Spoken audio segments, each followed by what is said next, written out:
Segunda de Reyes, capítulo 7, había comenzado Natanael y habíamos hablado en esa clase acerca de la hambruna, ¿verdad? Que se había presentado en el capítulo 6 y luego ya después en el capítulo 7 va a llegar a su fin, ¿verdad? O llegó a su fin. Y había uno de los capitanes ahí del ejército de Israel que simplemente no llegó a creer que verdaderamente iba a llegar a su fin y llega a sufrir ciertas consecuencias. Y llegamos a mirar también allí que en el capítulo 7 llegamos a mirar que Dios les dio a Israel una victoria que ellos ni tuvieron que levantar un dedo para llegar a conquistar al enemigo, a los sirios. Y después salieron algunos leprosos para ir a comer, porque no habían comido, no había comida dentro de la ciudad por causa del sitio que los sirios habían puesto delante en Israel. Y se acuerdan la situación, cómo estaba adentro, madres comiéndose a sus propios hijos y todo eso. Entonces, no era una situación buena, y estos leprosos que están fuera de la ciudad no podían entrar dentro de la ciudad porque no se les permitía. Entonces, que entrar a la ciudad, como quiera dentro de la ciudad, no estaba en una buena situación. Y pues por lo menos vamos con los enemigos y por si acaso nos pueden ayudar. Era como una situación perder. No había nada de ganancia aquí para estos leprosos. Y que cuando llegaron ellos a ir con los sirios en el campamento, ¿qué era lo que encontraron ellos ahí en el campamento? ¿Se acuerdan?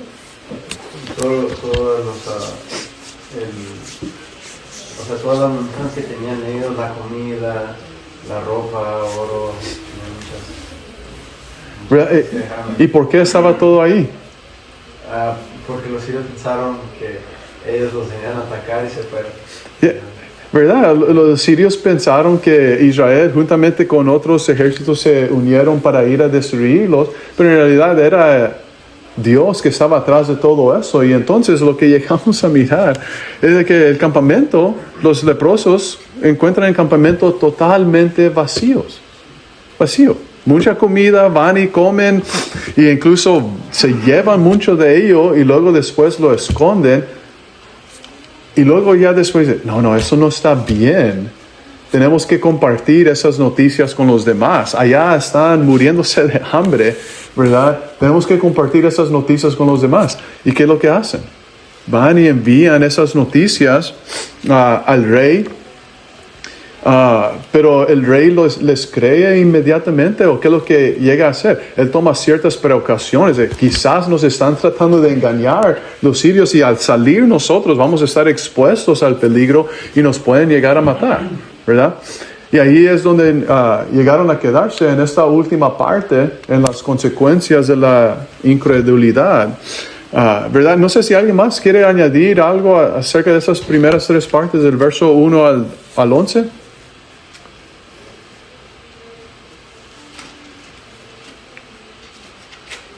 O algún comentario sobre esas cosas que llegamos a ver. ¿No? Ok, muy bien, vamos a leer el verso 12 al 20 para finalizar ese capítulo y entrar en el capítulo 8. Verso 12 al 20. Yarel, capítulo 7, 12 al 20.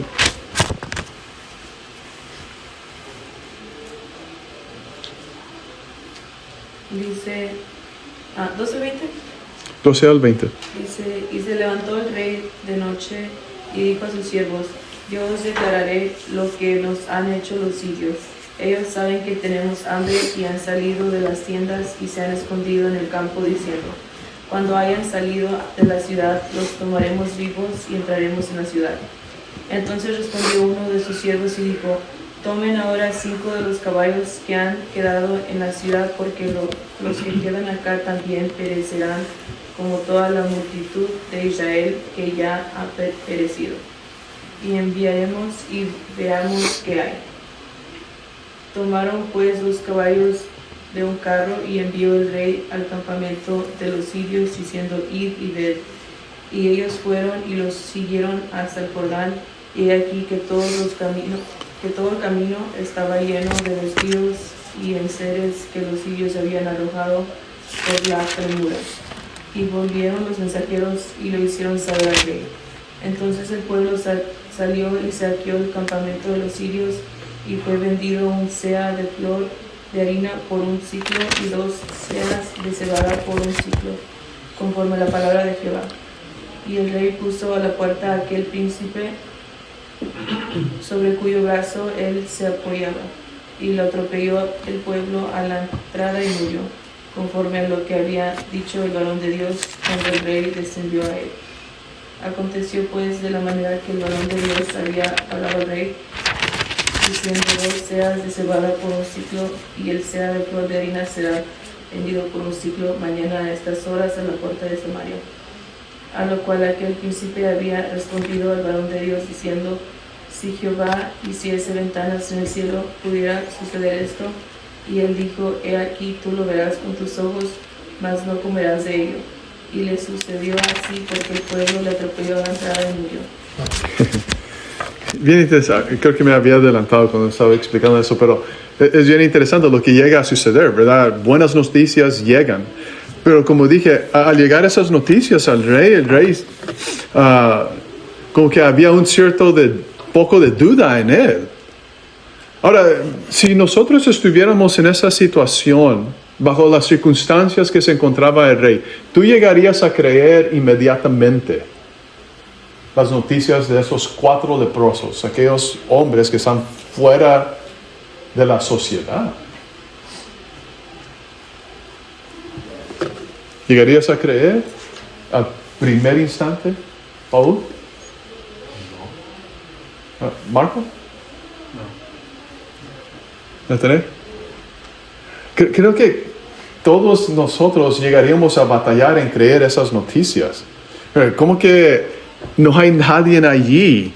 O en alguna manera llegaríamos a dudar lo que se nos había dicho.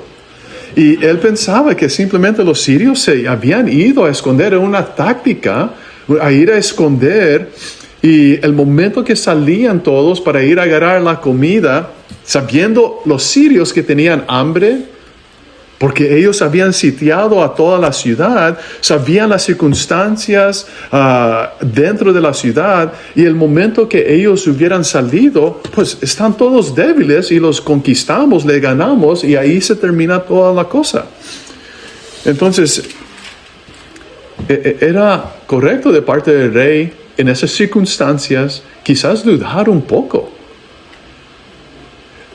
Creo que otra vez, ninguno de nosotros llegaríamos a hacer algo diferente, honestamente, estando en esa situación. Y luego nosotros mirando, ellos tienen un grande ejército.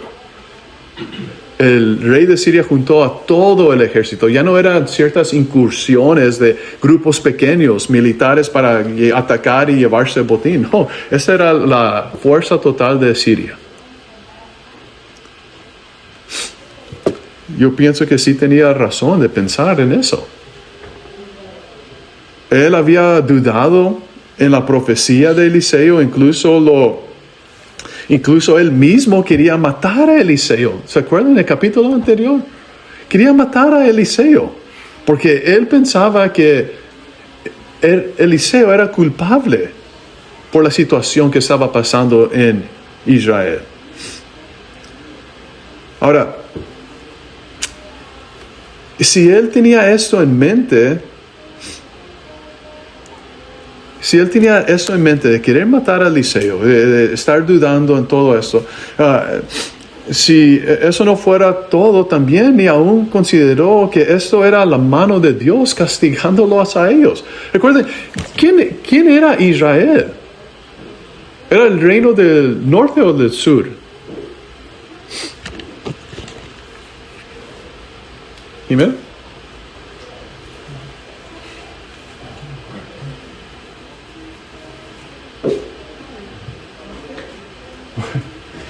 Ahora dilo con una convicción firme.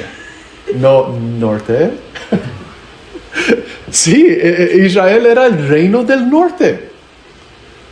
¿Cómo eran los reyes de Israel, Melissa? ¿Eran reyes muy buenos? No, eran reyes malos. Reyes muy malos que constantemente estaban en la idolatría. Y entonces, ¿por qué no pensar el rey, en vez de dudar, por qué no pensar, sabes que es Dios y Eliseo no es culpable de eso, es Dios que nos mandó eso porque nosotros necesitamos que cambiar nuestra manera de vivir y dirigirnos a Dios. Él es el Dios verdadero. Y es triste ver como un rey del pueblo de Dios ni aún puede tomar en cuenta a Dios y sus mensajeros. Y pensar que quizás es Dios el que es responsable no solamente del castigo, ahora es Dios que los está librando de la mano de los enemigos. ¿Por qué no puede pensar en eso? No, es que son los enemigos que se están escondiendo, son los enemigos que están haciendo eso. ¿Por qué no Dios? Es Dios que ganó la batalla por nosotros. ¿Por qué no creer a esos mensajeros? Y creo que eso manifiesta el espíritu. No había una relación cercana entre los reyes de Israel con Dios. Por eso ellos no podían tener confianza. Quizás pudo haber sido Dios. No, ni eso se les atravesaba en la mente. Eran cosas como estas que llevó el reino del norte a caer mucho más pronto que el reino del sur. Y uno de los servidores del rey había sugerido tomar los últimos 5 caballos que tenían para ir a investigar si el reporte de estos leprosos era falso o verdadero. Si los caballos se quedaran dentro de la ciudad, él argumentaba, si los caballos se quedan dentro de la ciudad, llegarían a morir. Y si llegarían a ir a enfrentarse con los sirios, como quiera, iban a morir. Los sirios se los iban a matar. ¿Okay? Entonces, así que no había tantas opciones. Aquí vamos a enviar los únicos 5 caballos que tenemos con hombres para ir a revisar si es cierto lo que nos están diciendo esos leprosos. Y hay que tomar en riesgo los caballos porque ya se mueren ellos, ya no tenemos nada más. Y entonces, ¿es eso que se mueren aquí o que se mueran allá? No hay opción, no hay un término medio, ¿okay? En estos momentos. Así que el rey llegó a enviar 2 carros de guerra con caballos y envió a mensajeros. La nueva traducción viviente, en vez de decir mensajeros, utiliza espías, ¿verdad? Espías, mensajeros aquí iban a ser muy cuidadosos cuando iban a ir allá afuera porque no sabían si el enemigo estaba allí o no. Entonces, un grupo pequeño llenaba perfectamente esa papel de ser un espía en esos momentos. ¿Okay? Y la razón por qué fueron enviados era para ver si llegaban a encontrarse con los sirios. Pero solamente llegaron a mirar las ropas y el equipaje de los sirios arrojados para apresurar su escape. No miraron en ningún sirio. Okay, ellos se dieron cuenta que lo que les había informado a estos 4 hombres leprosos era correcto. Todo estaba confirmado. Dios ha dado una gran victoria sin que el pueblo levantase una arma en contra del enemigo. Y estos mensajeros, espías, llegaron a reportar las buenas noticias al rey y el pueblo salió de la ciudad y saqueó el campamento de los sirios y se llegó a confirmar la palabra de Dios dicho en el verso 1. Se iba a terminar la hambruna. Esa hambre que había dentro, esa hambruna local que había dentro de Samaria. ¿Okay? En un esfuerzo de querer mantener el orden, el rey manda a este comandante, ¿verdad? Que dudó en el principio. No es cierto. No es cierto que se va a terminar esta hambre. No es nada cierto. E incluso si Dios abriera las ventanas del cielo, así como habla en Génesis, ¿verdad? Eso no es posible, ¿verdad? Dudando totalmente en Dios. Y el rey puso a este comandante para mantener orden, para que cuando saliera la gente no hubiera caos. Y el rey puso a ese comandante en contra, que se había hablado en contra de la profecía de Eliseo, a la puerta de la ciudad. La puerta de la ciudad en esos momentos no era el lugar correcto de estar. Porque estamos hablando de una gran cantidad de personas que están dentro de la ciudad muriéndose literalmente de hambre, y en el otro lado del campamento hay mucha comida. Yo no quiero estar en la puerta de la ciudad en estos momentos. Es peligroso estar en esos momentos. Ahí es donde sucede mucha acción, donde se venden, intercambian y todo eso, pero aquí ya no hay intercambio, no hay nada de eso. Es simplemente una grande cantidad de gente corriendo hacia la comida. Por eso, ¿quién hubiera pensado que esto iba a pasar? Es como si fuera un concierto, ¿verdad? Creo que había un concierto que había en Houston. Creo que era en Houston. Sí, ¿verdad? Y luego hubo un gran desorden, personas corriendo y muchos fueron atropellados. No sé si algunos murieron en ese momento, no sé si alguien se recuerda. Pero es interesante lo que llega a suceder. Ese comandante está en el lugar donde uno no quiere estar. Y el comandante no pudo con la gente desesperada y lo llegaron a atropellar hasta la muerte. Personas muy desesperadas queriendo comer. Pero se confirmó lo que Eliseo había dicho. Se cumplió la profecía de Eliseo, que él llegaría a ver la provisión de comida, pero no viviría lo suficiente tiempo para poder participar de ella. Él nunca llegó a comer. Esas son las graves consecuencias de ser una persona incrédula. Y es interesante que en esos últimos dos versos que el autor se repite las dos veces lo que este comandante había dicho. Dos veces. Y si se está repitiendo las cosas, hay que prestar mucha atención.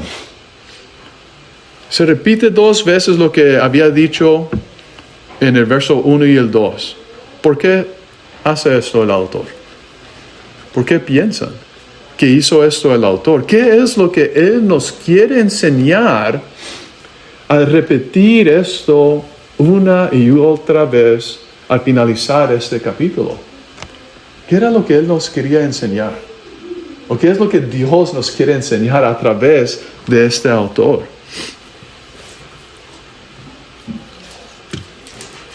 Su palabra siempre se va a cumplir. Ok, que su palabra se va a cumplir. Efectivamente, no va a haber nada de cambio ahí. Su palabra se va a cumplir. ¿Verdad? ¿Algo más? ¿Nathanael? Creo que hay muchas aplicaciones, pero hay que ver primero de la perspectiva en aquel tiempo. Cómo estaba Israel en ese tiempo, y en qué situación estaba en ese momento. Estaban rodeados sin esperanza. Una de las cosas primeras es que me imagino sin tener esperanza de vivir, ya pues ellos estaban listos para morir en realidad. Se dieron cuenta que Dios es la esperanza. Sin Dios no tienen esperanza. Dios es el que da la solución. Pues también puede ser, es un mensaje de Dios decirles, miren, regresan a mí. Sin mí no hay esperanza. Otra cosa, como el ejemplo del al que mataron, a Dios no le gusta la incredulidad. Dios tiene consecuencias para los que están mal,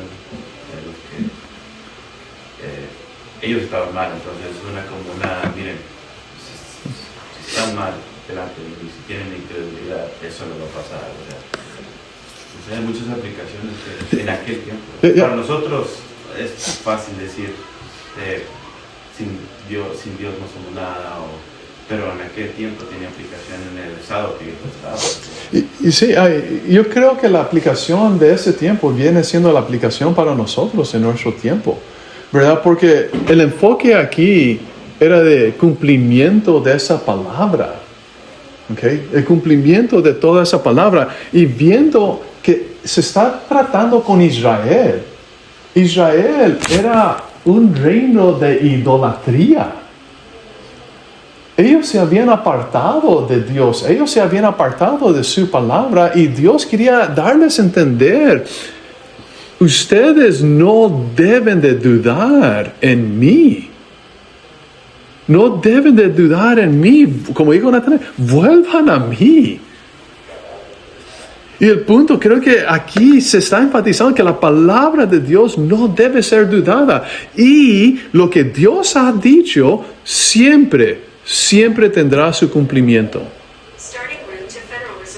Y es lo mismo para nosotros hoy en día también. No debemos de dudar la palabra de Dios. Cuando Dios ha llegado a fallar en cumplir su palabra? ¿Cuándo? Nunca. No debemos de dudar. Nosotros debemos entender que a su tiempo se va a cumplir su palabra. Isaías 55, verso 11, habla acerca de eso. Que Dios envía su palabra. Y para nosotros puede ser que, amén, esto no va a trabajar. No. Dios envía su palabra con propósito, y lo que Él dijo se va a cumplir. No a tu tiempo, pero a su tiempo. ¿Ok? Muy bien, vamos ¿alguien quiere comentar algo más antes de ir a viviendo el texto? ¿No? ¿Natanael? A lo mejor estoy mal, pero una de las cosas, porque Israel ahorita, viendo la perspectiva de Israel ahorita en todos los primeros reyes, segunda reyes, está mal, está horrible. Uh-huh. Y tal vez el pensar que no dudemos de lo que Dios, en aquel tiempo que no dudaran, es como que el dudar es estar dentro, o estar con Dios. Por ejemplo, el Pedro cuando dudó cuando se hundió, estaba caminando sobre el agua, él dudó, pero estaba con Dios, ¿verdad? ¿Cómo decirlo? Pero dudó en ese momento. Pienso que Israel en este momento no estaba con Dios. Entonces, dudaron, puede ser que dudaron, pero ellos no estaban con Dios. O sea, no fue una duda en medio de estar dentro con Dios. Yo lo veo más como que son intentos de Dios para decirle a Israel: hey, regresen a mí. Reaccionen, estoy aquí todavía. Son como los últimos intentos de Dios para decirle: por favor, recapaciten, aquí estoy yo. Porque luego sabemos lo que va a pasar, el cautiverio y todo. O sea, es como igual. Eso sí lo vemos a través de toda la Biblia, donde Dios siempre está hasta el último minuto diciendo: aquí estoy. Y en los últimos es como que es más constante el esfuerzo de Dios para decirle a las personas: hey, aquí estoy. Ahí está el ejemplo de Jesús. Ese fue uno de los últimos intentos para decir: miren, aquí estoy, el pueblo de Israel, regresan a mí. Entre más se acerca el juicio, más el esfuerzo de Dios para decirle: aquí estoy. Y la paciencia se manifiesta, ¿verdad? Eso es lo que estás diciendo, ¿verdad? Segunda de Pedro, capítulo 3, verso 9. Dios es paciente con nosotros porque Él quiere que cambiemos, que lleguemos al arrepentimiento, que haga cambio en nosotros. El problema con Israel era que ellos tenían a sus otros dioses. Y como dijo Natanael, no había una relación entre Dios e Israel. Dios enviando a Eliseo para tratar de lograr hacer algo, y ellos todavía no quieren escuchar. Es increíble la situación que estaba Israel en esos momentos. Y si al ver el comandante que llegó a dudar, sufrir graves consecuencias de ser atropellado por la gente, no era suficiente para que ellos pudieran ver. Es muy difícil que ellos iban a salir de eso. Y como digo, Nathanael, por eso ellos cayeron muchos años antes que llegó a caer el reino del sur, el reino de Judá. ¿Okay? La primera cosa que nosotros podemos aprender es que la palabra de Dios es fiel. Dios es fiel a su palabra. Lo que Él dijo, Él simplemente lo va a cumplir. ¿Verdad? Él va a cumplir. Cuando Él llegó a prometer que iba a destruir el mundo antiguo, Él no dijo, ¿sabes qué? Cambié mi mente. ¿Sabes qué? Mejor no lo voy a hacer. No, Él cumplió con esa palabra y destruyó toda la humanidad con la excepción de 8 personas.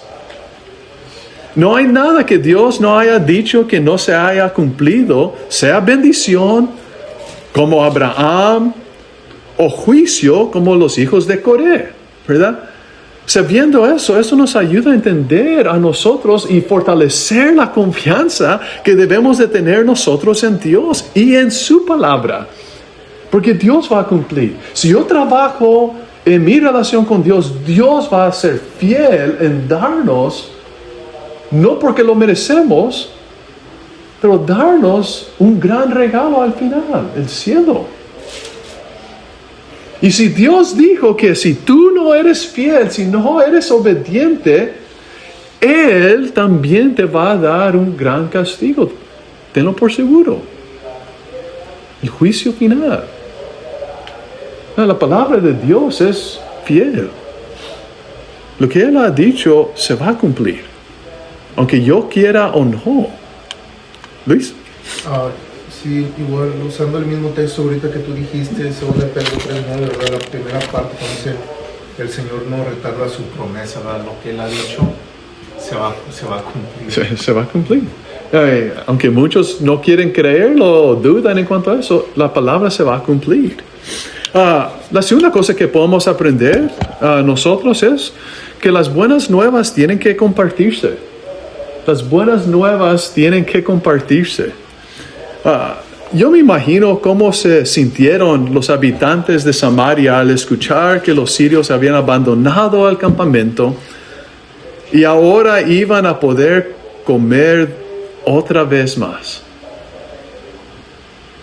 ¿Cómo se sintieron esos habitantes? Muy alegremente, ¿verdad? Alegres de por fin buenas noticias nos ha llegado. ¿Qué tanto tiempo Siria había sitiado a Israel? A Samaria. No nos dice exactamente qué tanto tiempo, pero era suficiente para que no hubiera comida y para que se llegaran a tomar extremos. En el capítulo 6, mujeres comiéndose a sus propios hijos. ¿Verdad? Entonces, si llegamos a mirar todo eso y ahora reciben ellos buenas noticias, los sirios habían abandonado su campamento, ahora podemos nosotros comer. ¿Cómo te sentirías tú? Quizás un poco tristes por la mujer que se comió a su hijo, ¿verdad? Se adelantó demasiado. Pero ya todos los demás me imagino que estaban muy contentos. Pero noticias así, no nos debemos quedar con esas cosas. Porque no son buenas noticias solamente para mí. No son buenas noticias para mí solamente. Y déjame decirles que nosotros tenemos unas noticias más grandes que comida. Las buenas nuevas de salvación, eso es lo que nosotros tenemos. No hay ninguna manera que podamos guardar silencio sobre el Evangelio. El Evangelio debe ser predicado, debe ser anunciado. Esas son buenas noticias para el mundo que está hambriento de vida espiritual, para un mundo que está muriéndose de vida espiritual, que tiene hambre para estas verdades de Dios. Y muchas veces podemos llegar a hacer prejuicios y pensar que, no, es que yo sé que ellos no van a querer escuchar. No es de nosotros decidir quién escucha y quién no escucha. Dios espera que nosotros simplemente prediquemos esa palabra, que anunciemos estas buenas noticias a otros. No hay manera que podamos guardar silencio de esto. Los leprosos al inicio tenían en mente, eso es todo para nosotros. Pero ellos recapacitaron y dijeron, no, esto no se puede quedar así. Tenemos que ir a darles esas noticias adentro de la ciudad también. Pablo dijo, ay de mí si no predico el evangelio. Esa debe ser nuestra reacción también. Ay de mí si no predico yo el evangelio. Hay que compartir esas noticias con los demás. La tercera cosa que podemos nosotros llegar a aprender aquí es, hay consecuencias en tener un corazón incrédulo. Mirando la situación en Samaria, el comandante se le hizo difícil creer la profecía de Eliseo. La duda lo llevó a sufrir graves consecuencias y al final llegó a morir por su incredulidad. Lo mismo va a suceder en el día de hoy, en nuestro tiempo, porque lo mismo sucede. Porque hay aquellos que no llegan a creer en el evangelio. Hay aquellos que se les predica, se les enseña y simplemente no quieren escuchar. Mantienen un corazón de incredulidad. Hay aquellos que creen que Dios no existe y no hasta que Él se manifieste aquí en estos momentos, yo no voy a creer. Poniendo a Dios en prueba así de esa manera. Pero la cosa es de que al final de todo, dice la palabra de Dios que habrá graves consecuencias por aquellos que no llegan a creer. La segunda carta de Tesalonicenses, capítulo 1 y el verso 7 al 9, ¿qué es lo que nos enseña eso? Dios un día va a venir. Y Dios un día va a llegar a hacer un gran juicio con aquellos que no creen en su palabra, que no obedecieron el evangelio, porque tenían un corazón tan duro que no querían escuchar esas buenas noticias. Y por causa de eso, llegarán a estar completamente apartados de Dios por una eternidad. Esas son consecuencias que nadie quiere tener, pero son consecuencias verdaderas, ¿verdad? Son consecuencias que va a suceder. No sé si alguien quiere comentar algo aquí.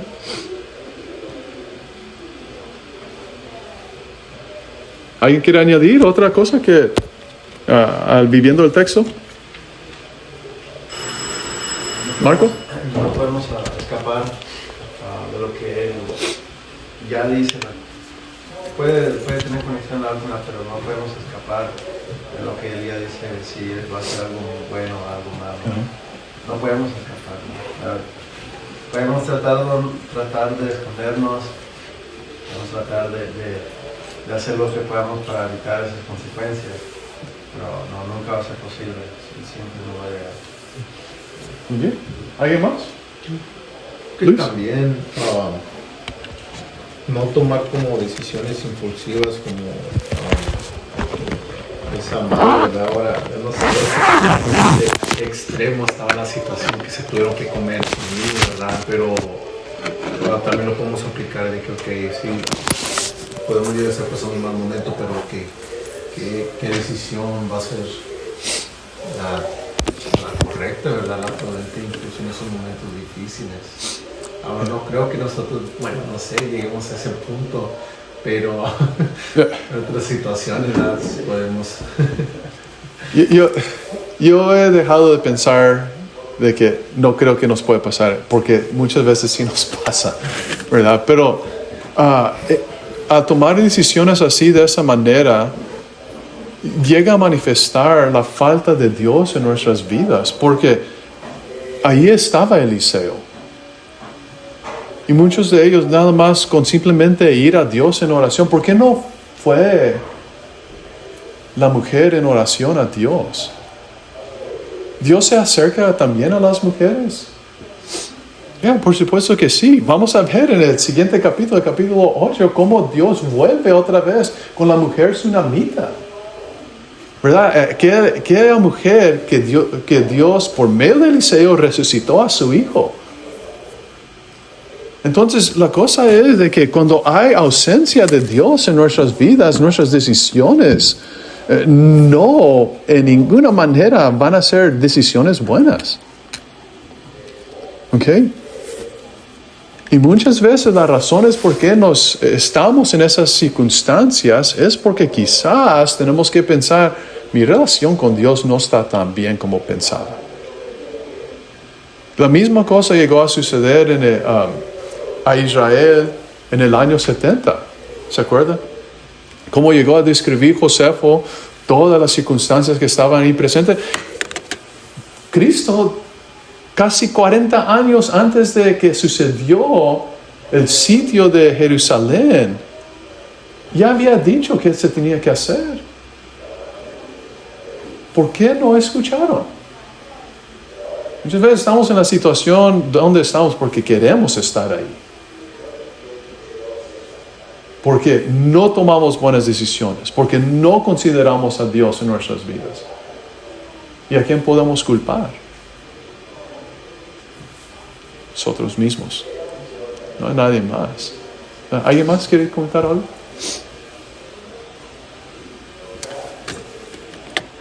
¿No? El capítulo 8, más rápidamente para que puedan tener en mente, el capítulo 8, tengan en mente, si quieren leer eso de antemano, el capítulo 8 regresa en los capítulos, hasta el capítulo 4. ¿Okay? Piensen en eso. Vamos a regresar un poco al pasado, como que son cosas que pasaron y luego brinca en esto lo que hemos ya mirado, y luego vuelve otra vez acá. Entonces no todo está pasando en orden así, de esa manera. Esto y luego eso. No, el capítulo 8 volvemos un poco atrás. Okay? Y piensen en eso mientras que estamos leyendo ahí el capítulo 8. Okay? Gracias por su atención.